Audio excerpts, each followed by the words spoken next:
Hey everyone, welcome to Sarah Unfiltered. Today I'm going to be doing a little expose on the SARS issue.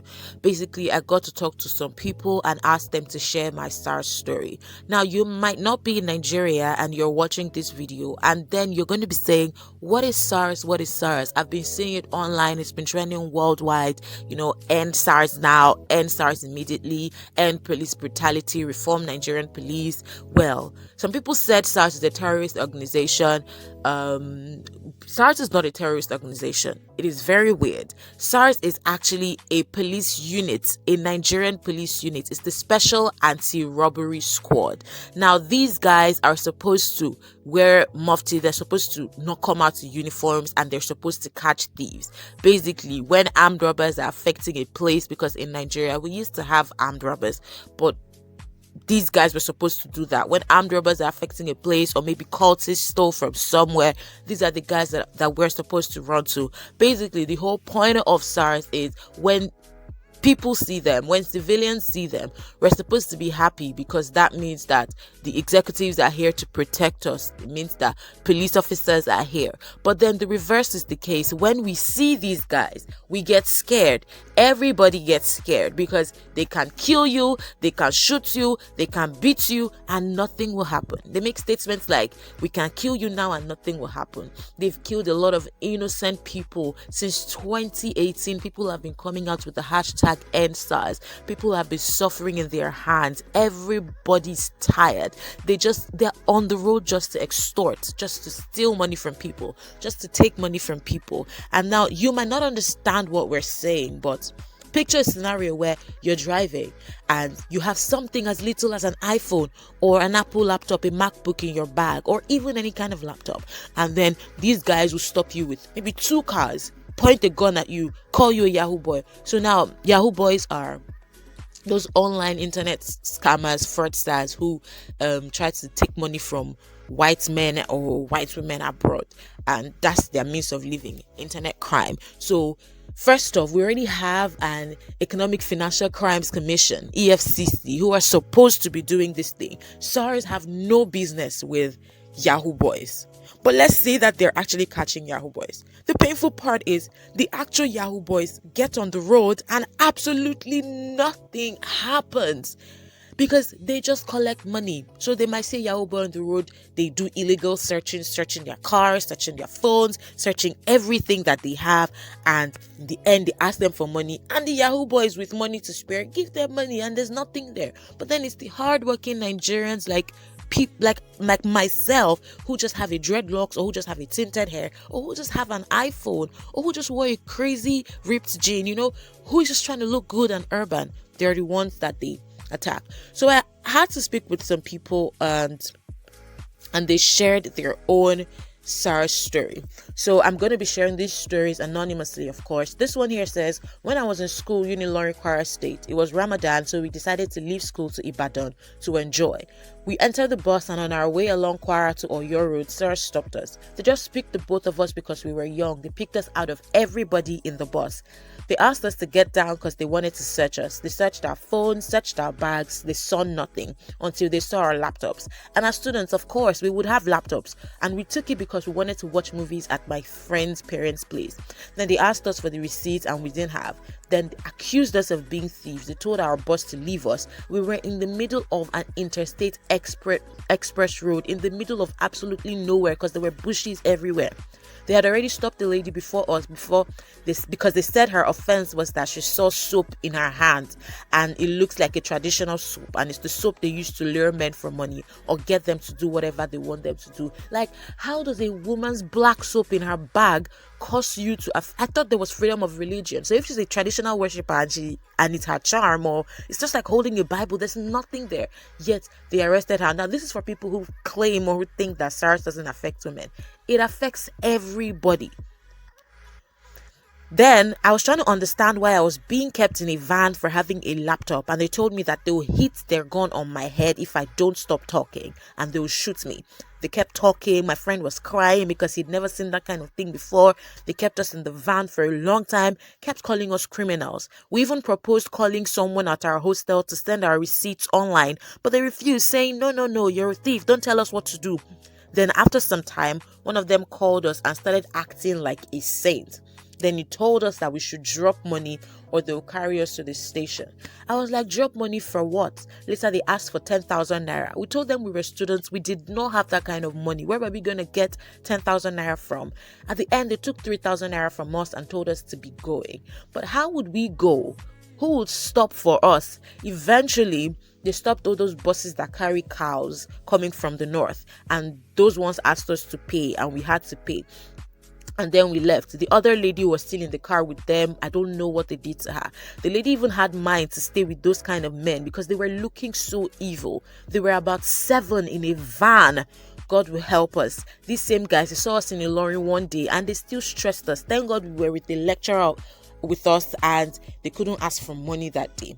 They are the armed robbers themselves. Now, this is what it's like with young people. It is so sad. Now, another story here says, last year on the 30th of December, I was going back home with 2 other friends. Immediately, the bike stopped us at Second Rainbow. SARS just waylaid us and said we should enter the bus. They took us from Second Rainbow and drove around First Stack that night till about 8 p.m. When they took us to one ATM to withdraw, they freed us. They collected a total of 72k. They collected a total of 72k from the 3 of us. Oh my God. You see, they didn't do anything. They're not Yahoo boys. They're not criminals. They just saw them, innocent men, coming back from where they were coming back from. And they took them to the ATM and they made them give them their hard-earned money. Now, if they had refused, they probably would have beaten them up. Some people get killed. There's a story of Kaale Johnson who just went to watch a football match at the viewing center. And as he was going home, SARS just shot at him.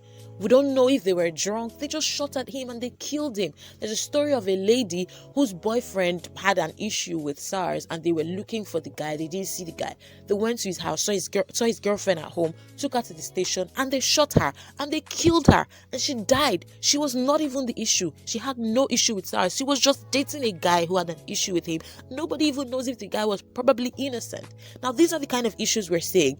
Another story here says the second one was in school. Cultists had just killed someone, so they were looking for the culprits. They just entered my lodge, that's my hostel, and they wanted to arrest everybody. Somebody managed to call our landlord before they arrested everybody. I believe that way they got sorted. Another SARS experience here says, was stopped on the road by SARS a couple of times. So one time I was stopped when I was with a girl. We were going out. They stopped us, started asking their unusual questions. Next thing, they asked for my phone and also searched me. They took my phone and went through my WhatsApp. The babe I was with isn't Nigerian, so she was just panicking because she didn't know what was happening. I was the one telling her to calm down. They took their time, and when they got tired of finding nothing, they gave me my phone, and me and my friend continued our journey. They search people illegally.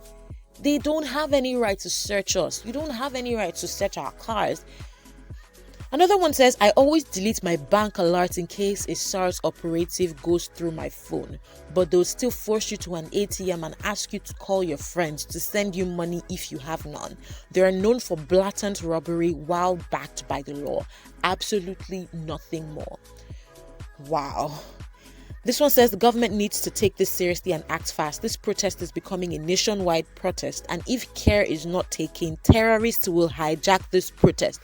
Nigeria is being attacked by Boko Haram, the northern part of Nigeria. Now everybody is coming out to protest. People in Lagos, people in Abuja, although I heard they shot people at Abuja, people in Delta State, I heard they shot people in Delta State. Everybody's coming out now to protest. So first off, we already have insecurity in the states because we're already affected by terrorists. Now, these terrorists don't even make it to, they've not made it fully to the south and to the west and to the east. But then everybody in this part of the country is coming out and anything could happen. So I get where this person is coming from. He says, once terrorists hijack this protest, then we are in trouble.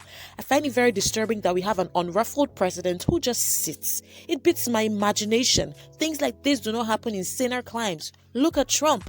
He can't sit and cross his arms when protests are going on in America. We shouldn't even go far. The Ghanaian president wouldn't do this. Are we caused to never have a good leader in this country? Honestly, I don't know. I love the fact that Nigerian youths are standing up. We're standing up to demand something from the government. Although nobody has said anything. As at last night, the president tweeted at us pictures of him meeting with the IGP, the Inspector General of Police. He hasn't addressed us on media. They've not said anything to us. Government, foreign media carrying the story. Everybody's talking about it, and it is so sad. But then I'm so happy that we're all coming out together in numbers. In Lagos, at least, there were about 3 different places. It happened on the island, it happened on the mainland, and it also happened at the state capital in Ikeja, in front of the government house. I heard they killed someone in Abia State because police has been throwing tear gas at people. Same thing in Abuja, same thing in Delta State. People are losing their lives, but it is so sad, but at the same time, it is worth it. And we hope and we pray, fingers crossed, that SARS is being ended. SARS is being ended. This is a lifestyle channel. This is a channel where people come, to have fun. But I need to talk about this. I need to lend my voice to it. I mean, history will not go down well with me that I have a platform or online and I'm not using it well. So I'm saying EndSARS now. People don't become criminals just because they have a good-looking hairstyle.